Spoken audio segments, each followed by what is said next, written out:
tous, alors voilà, rappelez-vous, j'avais fait une petite vidéo avec le Vediac Tool concernant le Vident. Eh bien, c'était bel et bien de celui-ci que je parlais avec les trois petites touches que j'ai montrées sur l'autre démonstration.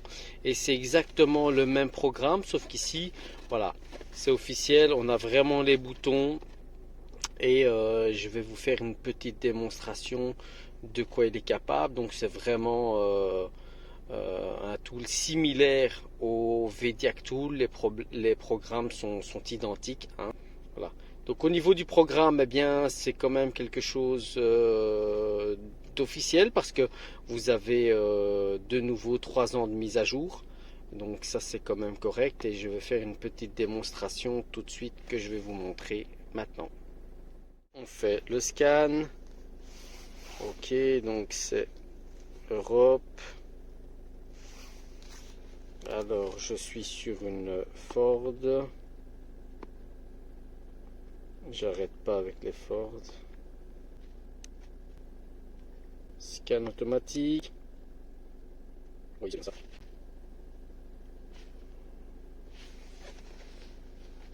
Autoscan. Allez, go.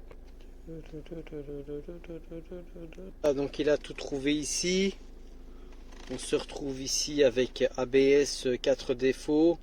Donc ce que je vais faire, c'est afficher les DTC. Hop. Et on voit tout. Donc tension de batterie, contacteur marche arrière, perte de communication avec le module, capteur de volant.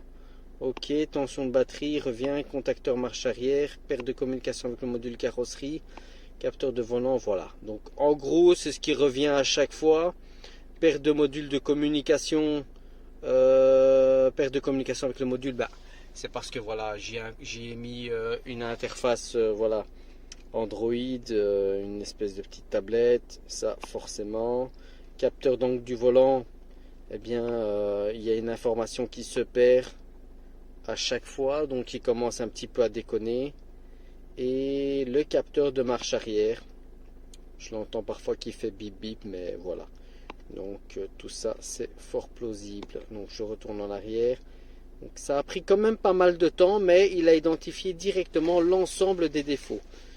On va voir l'exemple d'une BM, donc où j'ai eu un problème. Donc on va voir ça tout de suite. Alors X5, donc E70, 3 litres, moteur M57. Le client se plaint de quoi? Il se plaint d'énormément de choses parce que en réalité c'est un marchand qui a racheté cette voiture là avec un gros problème électronique parce que le calculateur a été changé et on se retrouve avec une dizaine de défauts dans le calculateur. Il y en a plus de 12 et donc à chaque fois on se demande qu'est-ce qui se passe et on constate un petit peu qu'il y a pas mal de capteurs qui sont en défaut. La première fois que j'ai vu ce véhicule, il démarrait pas et donc c'était un injecteur qui était à remplacer. Enfin, l'histoire elle est vraiment longue. Alors, quand je regarde un petit peu ici dessus au niveau des paramètres en temps réel, on constate un petit peu que les valeurs du turbo ne sont pas correctes. Et donc la pression de suralimentation est inférieure à la pression de consigne. La chance qu'on a ici dans ce programme-là, c'est qu'on arrive à voir la pression de suralimentation de consigne, donc ce qu'on est censé avoir et qu'est-ce qu'on a réellement. Et on peut constater que quand j'arrive à 2500-3000 tours, j'arrive à plus ou moins 2 bars 200 de pression, alors que le turbo ne débite que 1300 maximum. Et donc forcément, tableau de bord, on a à chaque fois filtre à particules, filtre à particules. Donc ce qui est un petit peu malheureux pour ce véhicule là parce que le turbo est HS et il faut bien entendu le remplacer. Quand je regarde au niveau des identifications du calculateur, eh bien, je me rends compte bien entendu qu'il y a pas mal de choses qui ont été modifiées. Forcément, il m'avait prévenu qu'il y a eu un chipotage et bon, j'ai quand même remarqué que le calculateur a été chipoté. Il y avait un autre numéro de châssis dedans. Enfin, c'était un petit peu une petite catastrophe par rapport à ça. Quand on voit le kilométrage qui est affiché par rapport au kilométrage qui est indiqué dans le calculateur lors de la première programmation, eh bien, on trouve quand même des incohérences. Alors, comme on peut voir ici, la tablette, elle est éteinte, hein. Et donc ça, c'est vraiment l'avantage de ces petits appareils ici.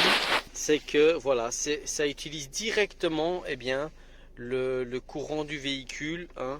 L'électricité, ça n'a pas besoin d'être chargé. Ça, c'est vraiment le gros avantage parce que c'est bien beau d'avoir une superbe tablette, mais si vous avez oublié de la charger, eh bien, malheureusement, voilà, on se retrouve dans des difficultés. Alors qu'ici, eh bien, voilà, hop, on la branche et c'est parti pour un tour. Et voilà, et comme d'habitude, je vais vous mettre un maximum d'infos concernant cet outil de diagnostic. Et voilà, en tout cas, j'espère que ça vous a plu et je vous dis à très bientôt.